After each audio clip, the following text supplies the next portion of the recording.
Hola a todos, ¿cómo están? Mi nombre es Joan, bienvenidos al canal de Media Aprende y hoy veremos este tema denominado hemostasia primaria. ¿Por qué es importante que nosotros aprendamos este tema en nuestra práctica médica? Por dos importantes puntos.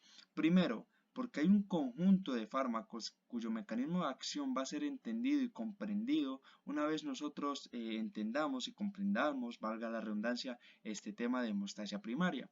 Y segundo, porque hay un conjunto de enfermedades cuya fisiopatología se debe justamente porque hay una alteración en el proceso que explicaremos a continuación. Entonces, si tú tienes bien clara la fisiología de este proceso de la hemostasia primaria, te será más fácil y podrás comprender tanto esos medicamentos como lo que sucede con ese grupo de enfermedades en específico. Acá vemos los temas o por así decirse las etapas en las cuales vamos a trabajar en el video de hoy. Primero veremos unas generalidades sobre los vasos sanguíneos, después unas generalidades sobre las plaquetas, finalmente ya nos adentraremos en el proceso de la formación del tapón plaquetario con cada una de sus fases, la adhesión, la activación y la agregación, para terminar con un resumen que va a tener, por así decirse, una simplificación de todo lo que tú deberías saber después de haber visto el video. Es como que lo que te tiene que quedar claro, lo que tienes que acordar para tus exámenes, y ya al final les dejaré la bibliografía de donde he sacado la información, de donde los links, de donde saqué todo lo que me basé para hacer el video, por si alguno quiere corroborar por su propia cuenta o si simplemente quiere estudiar por su cuenta este tema. Así que sin más preámbulo, empecemos. Vamos a hablar un poco sobre la hemostasia, primero que todo. ¿Qué es la hemostasia? Hemostasia es un conjunto de procesos o mecanismos los cuales se van a encargar de permitir que la sangre permanezca en los vasos en el momento en el que hay un daño. Son todos los procesos que actúan cuando hay la lesión de un vaso, cuando la sangre está saliendo a lugares donde no debería salir. Son todos esos procesos que permiten que la sangre esté en un estado líquido, si todo funciona de manera correcta, para evitar, por ejemplo, problemas de trombosis, etcétera. Pero principalmente la hemostasia es eso, la que se encarga de mantener la sangre en su lugar. Son todos esos mecanismos que nos ayudan cuando nos lesionamos un vaso. Y la hemostasia actualmente se separa en tres grandes grupos o en tres grandes fases. Tenemos la hemostasia primaria, que es la que trabajaremos actualmente. Tenemos la hemostasia secundaria y tenemos la fibrinólisis. Entonces, ya habiendo entendido que la hemostasia como tal es un proceso el cual evita que nosotros nos desangremos, es un proceso en el cual nos permite tener la sangre en su lugar y que funcione correctamente, vamos a hablar ahora de la hemostasia primaria. La hemostasia primaria es, por así decirse, entre comillas, el primer proceso que se va a llevar a cabo cuando hay una lesión. ¿Por qué? Porque se va a encargar de formar el tapón plaquetario. Entonces, definamos. La hemostasia primaria son todos los procesos que llevan a cabo la formación del tapón plaquetario. Pero, ¿qué es un tapón plaquetario? Bueno, vamos a explicarlo con un ejemplo. Haz de cuenta que nosotros tenemos un acueducto, ¿cierto? Un acueducto o una cañada, ¿cierto? O un tubo con aguas. Entonces, haz de cuenta que ese tubo con agua, ese acueducto, uno de sus muros, de sus paredes, se rompió y el agua empieza a salir por allí. Entonces, ¿qué sucede? Tenemos que tapar como podamos, con un pedazo de cinta o en el caso del acueducto con bolsas de arena. Tenemos que hacer algo, poner algo que evite que esa agua se salga mientras nosotros reparamos ese tubo, reparamos el muro, ¿cierto? Haz de cuenta que ese muro improvisado que nosotros vamos a crear va a estar formado de unas plaquetas que ya veremos a continuación qué son. Explicaremos un poco más. Entonces, eso es como el tapón plaquetario, es como un muro improvisado que se forma para evitar que se salga la sangre cuando hay un daño en un vaso. Y este tapón plaquetario es muy importante porque si no se pudiera formar, nosotros sangraríamos y sangraríamos y sangraríamos y sangraríamos, o si por ejemplo funciona de una manera errónea y por algún motivo se forma cuando no hay lesión, tendríamos problemas de trombosis y por ejemplo se taparía un vaso muy pequeño y empezaría a haber isquemia, etcétera, etcétera, etcétera. Entonces por eso es importante que todo este proceso de la formación del tapón plaquetario de la hemostasia primaria funcione bien, porque es como la primera línea de defensa, lo que nosotros hacemos para evitar que se salga la sangre por donde no debería salir. ¿cierto? Y entonces, vamos a repasar un poco las capas histológicas de los vasos sanguíneos. Vamos a empezar aclarando que los vasos sanguíneos tienen varias capas. Está la túnica íntima, está la túnica media y está la túnica adventicia. ¿Por qué es importante conocer la histología de los vasos sanguíneos para poder hablar de este tema? Porque en alguna de estas capas van a haber unos componentes importantes que van a permitirnos entender por qué inicia este proceso y por qué no es normal que no inicie en ciertas ocasiones. Entonces, la túnica íntima de los vasos, podemos verla aquí, está compuesta por un epitelio escamoso simple, que son este grupito de celulitas que podemos ver acá esquematizadas como en un rosita claro, y estas son, por así decirse, la barrera de lo que hay en la luz y lo que hay más allá en la profundidad del vaso. ¿Cierto? Pero en la túnica íntima también va a tener una segunda mini capita que se llama subendotelio. El subendotelio, que estaría más o menos representado aquí por esta barrita, el subendotelio sería algo así como lo que sostiene al endotelio como tal. Y en el subendotelio podemos ver que hay dos factores importantes, factor von Willebrand y fibras de colágeno. ¿Por qué es importante que nosotros sepamos que en el subendotelio hay factor von Willebrand y hay colágeno? Porque estas dos, por así decirse, compuestos o moléculas son los que van a generar que se inicie en una situación normal de lesión la formación del tapón plaquetario. Después tenemos la segunda capa de los vasos, que es la túnica media, es la capa media, en la cual estará formada principalmente de células musculares lisas. Después tendríamos lo que viene siendo la túnica adventicia, que también es una capa de tejido conjuntivo, pero esta capa de tejido conjuntivo es importante, aparte de que porque tiene fibroblastos, fibras de colágeno tipo 1, fibras elásticas, etcétera. Es importante porque en la capa adventicia tenemos mucha cantidad de factor tisular o factor 3, que para los que ya sepan el tema de hemostasia secundaria, sabrán que es muy importante para el proceso de la coagulación. Y entonces es importante que nosotros tengamos estos dos datos, que en el subendotelio hay factor von Willebrand y colágeno, y en la adventicia hay factor tisular o también denominado factor 3, ¿cierto? Ahora expliquemos un poco por qué en una situación normal en la cual no haya lesión no debería de pasar nada. Miren, resulta que nosotros en nuestra sangre tenemos como unos pedacitos de células denominados plaquetas. Las plaquetas son como estos ladrillos improvisados que se van a unir acá en el caso de que se rompa el vaso y van a evitar que la sangre pase por allí por donde no tiene que pasar.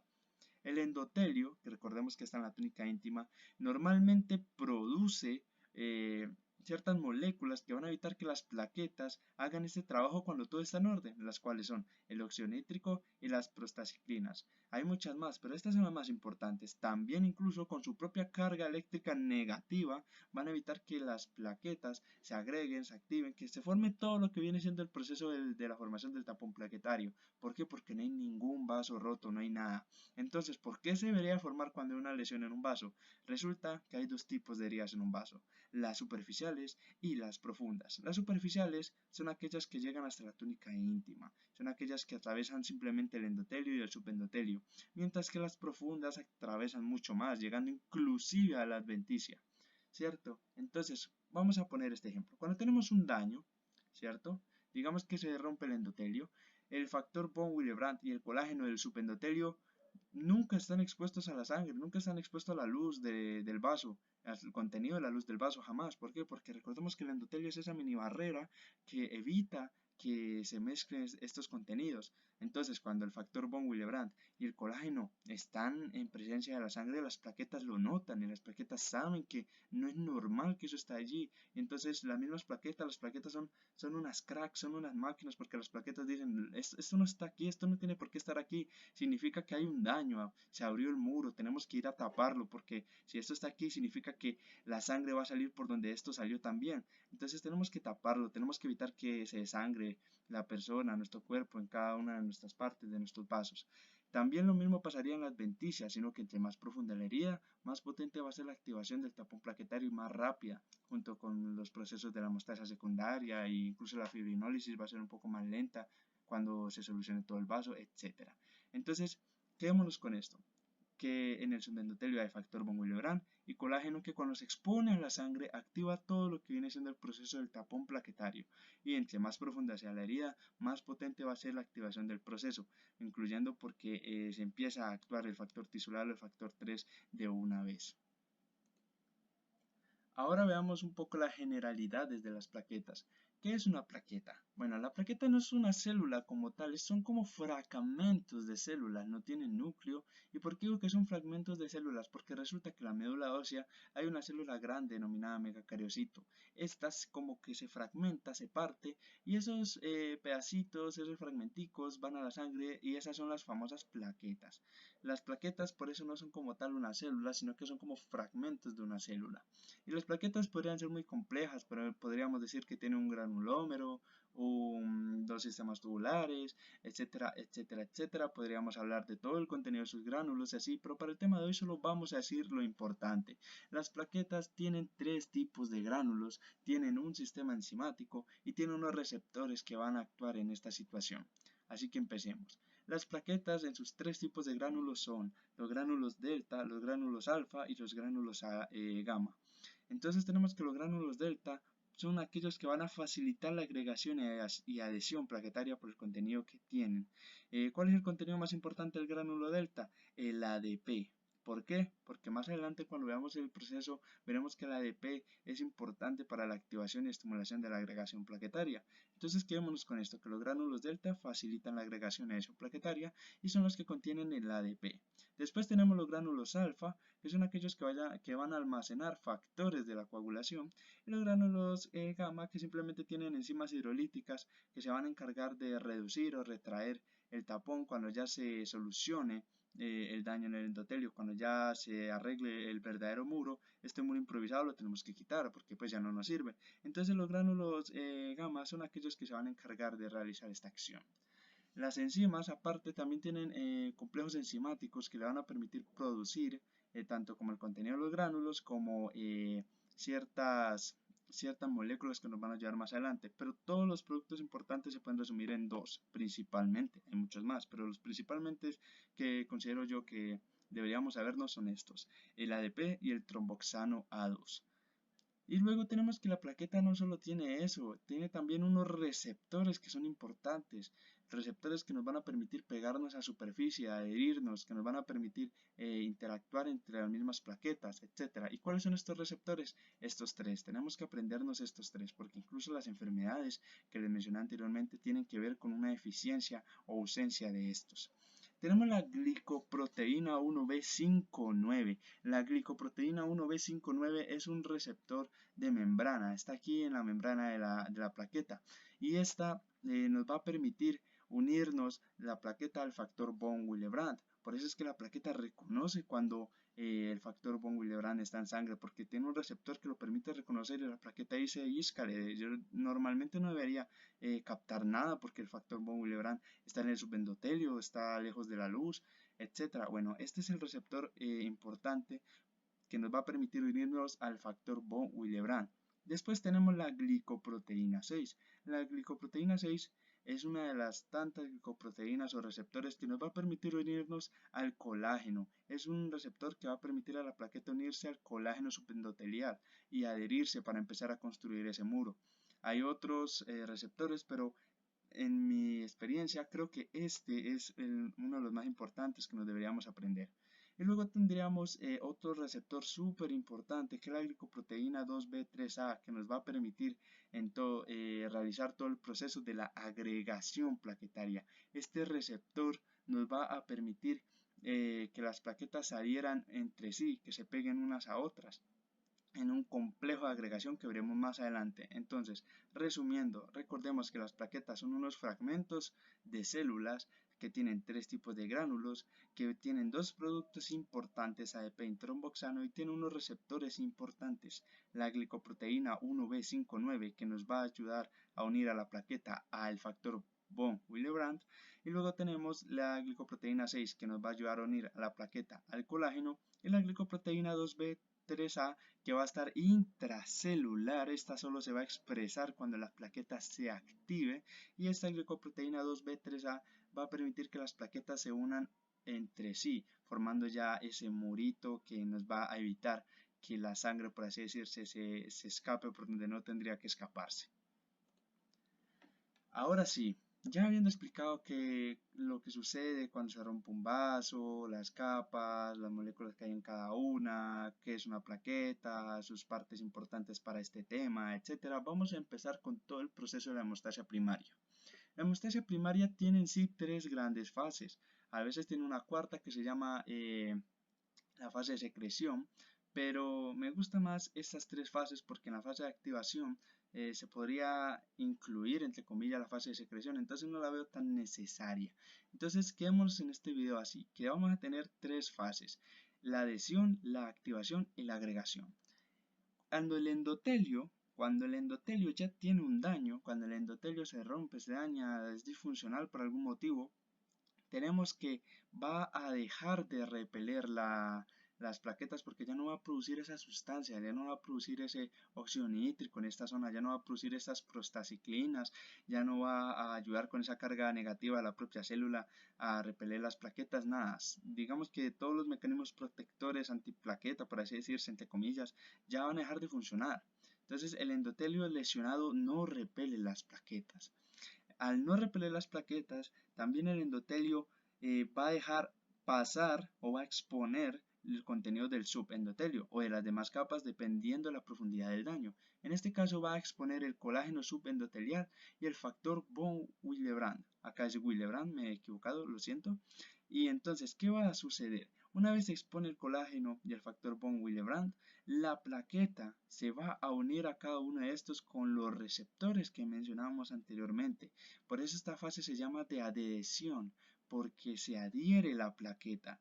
Entonces va a unirse la glicoproteína 1B59 al factor von Willebrand, como podemos ver en este esquemita. Y también la plaqueta se va a unir al colágeno subendotelial mediante la glicoproteína 6. Así que este es el proceso de adhesión. Simplemente la plaqueta se une a lo que no debería estar allí, o sea, al colágeno y al factor von Willebrand. También importante, cuando hay un daño en el endotelio, cuando se lesiona el endotelio generalmente hace un vasoespasmo. ¿Para qué? Para que la abertura se reduzca en tamaño y así ser más fácil todo este proceso, que no se pierda tanta sangre y que las plaquetas no tengan tanto espacio que ocupar. Así que también es importante que sepamos eso. Cuando se hace una lesión del endotelio hay un vasoespasmo, deja de repeler las plaquetas en endotelio, se expone el colágeno subendotelial y el factor von Willebrand, y aparte la plaqueta entonces se va a unir a estos porque no es normal que eso esté allí, porque la plaqueta tiene unos receptores especializados. Después tendríamos la fase de activación. La plaqueta, una vez está adherida, una vez está pegada, una vez está puesta allí en esos componentes con sus receptores, la plaqueta, mediante unas sustancias como el ADP, que la mencionamos anteriormente, la trombina y el tromboxano A2, la plaqueta va a recibir en ella estas moléculas porque tiene unos receptores para estas y hará un cambio de forma. La plaqueta se inducirá a un cambio de forma y expresará la glicoproteína 2B3A. Acá vemos una plaqueta en forma de disco y acá ya vemos una plaqueta activada. El objetivo de la activación, ¿cuál es? Que esta glicoproteína 2B3A, que era intracelular, salga a la membrana. ¿Para qué? Para que se puedan pegar las plaquetas entre sí y no solo en el colágeno, en el factor von Willebrand. Y aparte, cuando la plaqueta se activa y cambia de forma, se vuelve, por así decirse, el glicocálix un poco viscoso, se vuelve más viscoso y permite incluso que se adhieran o se peguen las plaquetas más entre sí. Entonces, ¿qué tenemos acá? La plaqueta, una vez recibe estas moléculas y hace el cambio de forma y expresa la glicoproteína 2B3A, también va a soltar el contenido de sus gránulos. ¿Y el contenido de sus gránulos cuál es? Recordemos que tenía ADP, entonces va a soltar ADP. Aparte, la plaqueta, recordemos que tenía un complejo enzimático que nos va a permitir generar el tromboxano A2. Entonces, la fosfolipasa A2 de la plaqueta va a actuar, va a coger los lípidos de membrana y va a formar el ácido araquidónico. Y este, mediante una enzima que también tiene la plaqueta denominada ciclooxigenasa 1, va a formar más trombohexano A2, el cual va a amplificar la reacción estimulando más secreción de gránulos, por ende estimulando la secreción de más ADP, de más trombina y los demás componentes que tienen los gránulos de las plaquetas, y aparte va a inducir la activación y agregación plaquetaria, ya que el tromboxano A2, recuerden que va a inducir este cambio de forma y esta expresión de la glicoproteína 2B3A.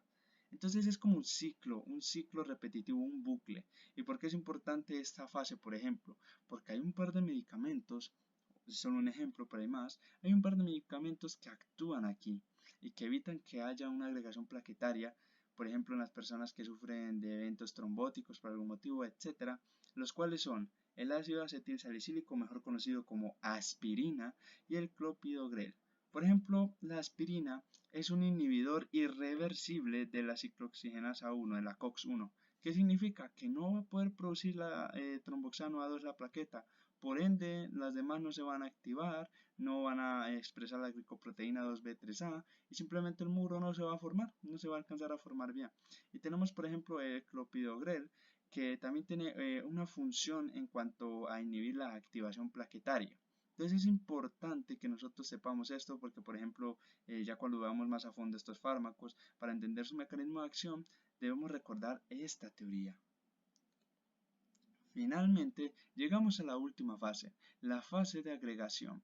En la fase de agregación tenemos que las plaquetas se van a unir entre sí mediante la glicoproteína 2B3A, que recordemos que era intracelular, pero mediante la fase de activación va a salir hacia la membrana de la plaqueta y aquí se va a unir estas glicoproteínas 2B3A se van a unir entre sí mediante una molécula de fibrinógeno y esto es lo que se conoce como complejo de agregación.